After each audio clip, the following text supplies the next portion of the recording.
ओम शांति।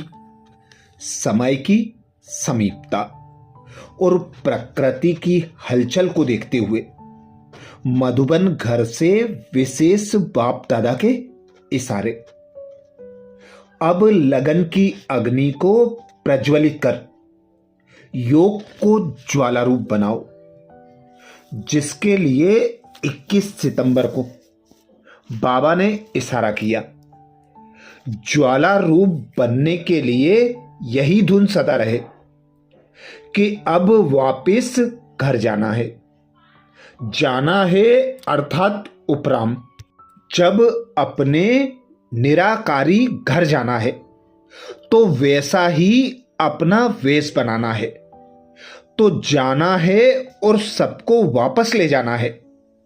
इस स्मृति से स्वतः ही सर्व संबंध, सर्व प्रकृति के आकर्षण से उपराम अर्थात साक्षी बन जाएंगे। साक्षी बनने से सहज ही बाप के साथी व बाप समान बन जाएंगे। अर्थात जब यह स्मृति पक्की हो जाएगी कि अब हमें वापस अपने निराकारी घर परमधाम जाना है, तो बार बार निराकारी आत्मा अनुभव करते हुए पिता निराकार परमात्मा की याद स्वतः और सहज बनी रहेगी।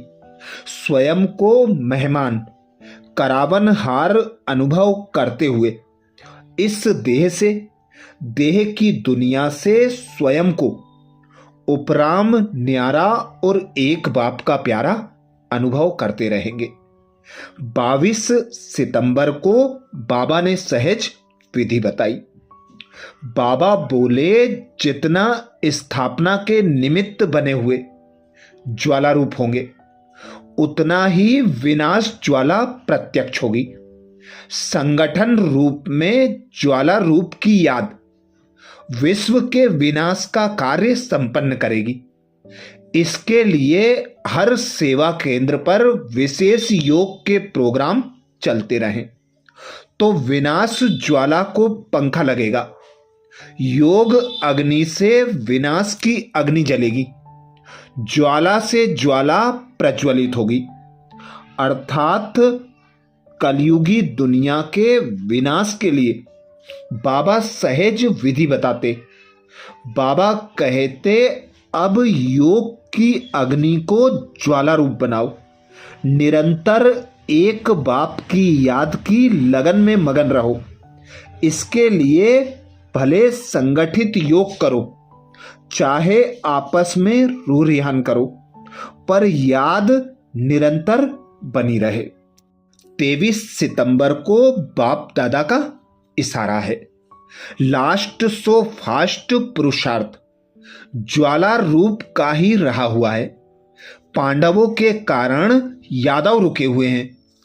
पांडवों की श्रेष्ठ शान, रूहानी शान की स्थिति यादवों के परेशानी वाली परिस्थिति को समाप्त करेगी।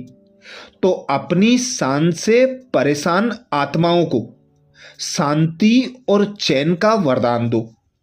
ज्वाला स्वरूप अर्थात लाइट हाउस और माइट हाउस की स्थिति को समझते हुए इसी पुरुषार्थ में रहो।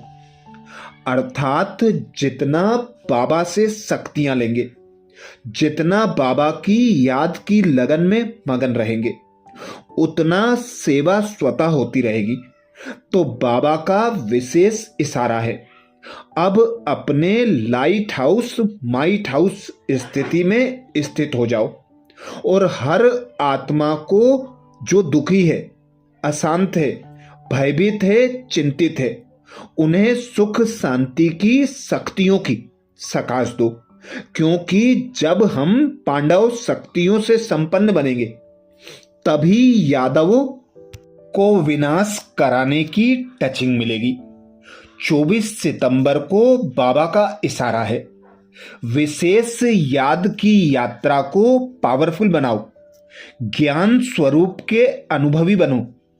आप श्रेष्ठ आत्माओं की शुभ वृत्ति व कल्याण की वृत्ति और शक्तिशाली वातावरण अनेक तड़पती हुई, भटकती हुई, पुकार करने वाली आत्माओं को आनंद, शांति और शक्ति की अनुभूति कराएगी।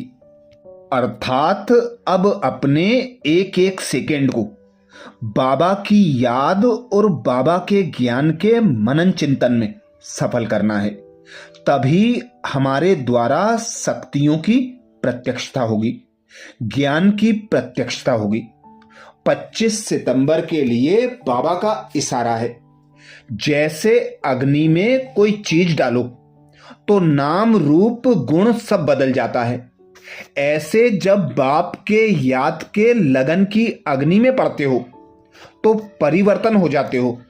मनुष्य से ब्राह्मण बन जाते, फिर ब्राह्मण से फरिश्ता सो देवता बन जाते। लग्न की अग्नि से ऐसा परिवर्तन होता है जो अपनापन कुछ भी नहीं रहता। इसलिए याद को ही ज्वाला रूप कहा है, अर्थात सदा निरंतर एक बाप, दूसरा ना कोई। इस स्मृति से ही बाबा कहते आपके पुराने स्वभाव संस्कार सब परिवर्तन होंगे, तभी आप ब्राह्मण सो फरिश्ता, फरिश्ता सो देवता बन जाएंगे। 26 सितंबर को बाबा का इशारा है। अभी अच्छा अच्छा कहते हैं, लेकिन अच्छा बनना है यह प्रेरणा नहीं मिल रही है। उसका एक ही साधन है, संगठित रूप में ज्वाला स्वरूप बनो, एक एक चैतन्य लाइट हाउस बनो, सेवाधारी हो, स्नेही हो, एक बल एक भरोसे वाले भी हो। यह तो सब ठीक है, लेकिन मास्टर सर्वशक्तिमान की स्टेज पर आ जाए तो सब आपके आगे परवाने के समान चक्र लगाएंगे। 27 सितंबर को बाप दादा का इशारा है। जैसे किला बांधा जाता है जिसमें प्रजा किले के अंदर सेफ रहे। एक राजा के लिए कोठरी नहीं बनाते, किला बनाते हैं। आप सभी भी स्वयं के लिए, साथियों के लिए, अन्य आत्माओं के लिए ज्वाला रूप याद का किला बांधो। याद के शक्ति की ज्वाला हो तो हर आत्मा सेफ्टी का अनुभव करेगी। 28 सितंबर को बाबा का इशारा मिला। पाप कटेश्वर व पाप हरनी तब बन सकते हो जब याद ज्वाला स्वरूप होगी। इसी याद द्वारा अनेक आत्माओं की निर्बलता दूर होगी। इसके लिए हर सेकेंड, हर श्वास बाप और आप कंबाइंड होकर रहो। कोई भी समय साधारण याद ना हो, स्नेह और शक्ति दोनों रूप कंबाइंड हो। 29 सितंबर को बाबा का इशारा है। अभी निर्भय ज्वालामुखी बन प्रकृति और आत्माओं के अंदर जो तमोगुण है उसे भस्म करो। तपस्या अर्थात ज्वाला स्वरूप याद, इस याद द्वारा ही माया व प्रकृति का विकराल रूप शीतल हो जाएगा। आपका तीसरा नेत्र, ज्वालामुखी नेत्र, माया को शक्तिहीन कर देगा। 30 सितंबर के लिए बाबा का इशारा। ज्वाला स्वरूप याद के लिए मन और बुद्धि दोनों को एक तो पावरफुल ब्रेक चाहिए और मोड़ने की भी शक्ति चाहिए।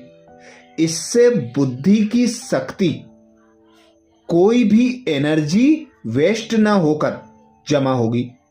जितनी जमा होगी उतना ही परखने की, निर्णय करने की शक्ति बढ़ेगी। इसके लिए अब संकल्पों का बिस्तर बंद करते चलो, अर्थात समेटने की शक्ति धारण करो। अच्छा, ये विशेष बाबा के इशारे मधुबन शांतिवन घर से सितंबर 2025 के लिए थे। अब अक्टूबर के विशेष इशारों का मनन चिंतन अगले वीडियो में फिर करेंगे। ओम शांति।